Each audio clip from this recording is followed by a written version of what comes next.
দিয়ে তো মেজে নিয়েছিলাম, আমি পুকুরের জলে একটা একটা করে সব থালা বাসন ধুয়ে নিচ্ছি।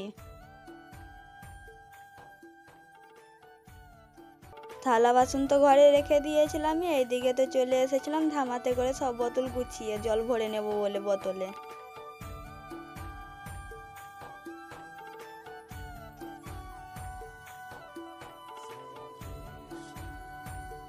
ধামা থেকে তো সব বোতল আজড়িয়ে নিয়েছিলামই, ধামাটাকেও তো আমি ভালো করে ধুয়ে নিয়েছিলামই, তো একটা একটা করে সব বোতলে এখন জল ভরে নিচ্ছি। তো আমি সিদ্ধ করতে দিলাম, যাচ্ছি এখন মশলা বেটে নেবো বলে।